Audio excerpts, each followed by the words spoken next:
देश के यशस्वी प्रधानमंत्री श्री नरेंद्र मोदी का 75वां जन्म दिवस दिल्ली के जंतर मंतर पर अखिल भारतवर्षीय खड़गवंशी खरवार क्षत्रिय महासभा के द्वारा धूमधाम से मनाया गया।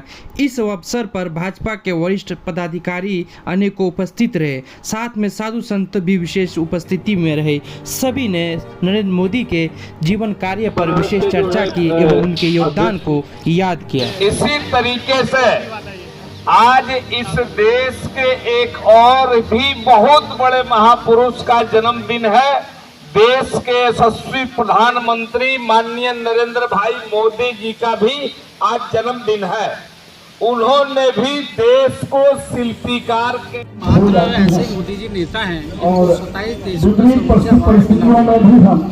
आज जिस प्रकार से अनेकों परिस्थितियों के बीच में, चाहे वह अनुकूल हो या प्रतिकूल हो, जो उन्होंने कदम उठाए हैं, आज पूरा विश्व उनको नतमस्तक हो रहा है। देश को आगे बढ़ाने के लिए महिला शक्ति हो, युवा शक्ति हो, किसान शक्ति हो, सभी को किस प्रकार से वह मुख्य धारा में देश के विकास में सहभागी हो सकते हैं, उसमें उन्होंने योजना लेकर आए।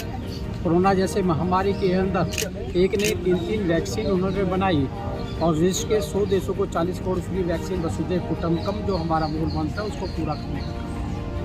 ऐसे इसी में नहीं है, आपने 14 वर्ष से पहले का भारत देखिएगा। हर बॉर्डर पे, मंदिर के बाहर, रेल के बाहर, रेलवे स्टेशन पर, बस स्टैंड पर सब जगह लिखा होता कृपया करके देख लें आपत्ति कि बम हो सकते हैं। लेकिन आज नहीं है। आज हमारी सीमाएं सुरक्षित है हमारी। आज आतंकवाद जहाँ पर प्रधानमंत्री घर में आकर बिरयानी खाने का काम करते थे, आज आतंकवादियों की जगह जेल में है। आज हमने नक्सलवाद को ख़त्म किया। आज देश को एक भारत माता का सपूत प्रधानमंत्री के रूप में मिला हुआ है और भारत अपने आप को गौरवान्वित महसूस कर रहा है। सर, मगर विपक्ष की बात करें तो लगातार कहीं ना कहीं वो उम्मीद कर रहे हैं क्योंकि प्रधानमंत्री जो है 75 साल के हो चुके हैं, उसके बाद कहीं ना कहीं इस्तीफे की जो उम्मीद है शायद वो देखने को मिलेगी। नहीं, देश का विकास चाहिए, हमें किसी की आयु से क्या लेना। तो उनकी तरह हम क्या करें जो 58 साल को भी युवा बोलते हैं, का मुकाबला तो हम नहीं कर सकते। लेकिन देश को जो भी सेवक है उसकी हर समय जरूरत रहती है और हमारे यहाँ तो सबसे जो बड़े घर में होते हैं उनका सम्मान करते हैं, उनकी योजनाओं को, उनके मार्गदर्शन में चलने वाले देश है ये। तो सर 75 वर्ष की रिटायरमेंट तो प्रधानमंत्री जी ने खुद ही बताई थी। नहीं होती है, कहीं भी रिटायरमेंट नहीं होती है। और जहाँ प्रधानमंत्री ने कहा होता आप मुझे भी देना, वो बताना, मैं भी ध्यान करूँगा, उस पर मेरी भी हो जाएगी। ठीक है। आज मोदी जी का जन्म दिवस है और आप एक देश की बेटी है, क्या संदेश देना चाहेंगे? सबसे पहले तो मैं अपना परिचय देना चाहूँगी। मैं माननीय प्रधानमंत्री जी के संसदीय क्षेत्र से आई हूँ। मेरा नाम श्वेता खरवार है और आज ये दिल्ली के जंतर मंतर पे हम लोग माननीय प्रधानमंत्री जी के अवतरण दिवस की जो कार्यक्रम कर रहे हैं, जो आपस में खुशियाँ मना रहे हैं। आज यहाँ पे जितने लोग भी आए थे, चाहे मुख्य अतिथि हो, चाहे विशेष अतिथि हो, चाहे सभागृह में जितने लोग बैठे थे वो लोग हो, आज हर कोई कुछ न कुछ देने ही यहाँ पर आया था। कोई समय देने आया था, तो कोई व्यवस्था देने आया था, तो कोई ज्ञान देने आया था। आज मतलब हर कोई कुछ न कुछ दे कर गया है। तो मैं एक छात्र हूँ, मैं क्या दे सकती हूँ माननीय प्रधानमंत्री जी के इस जन्म दिवस पे, मतलब मैं क्या दे सकती हूँ।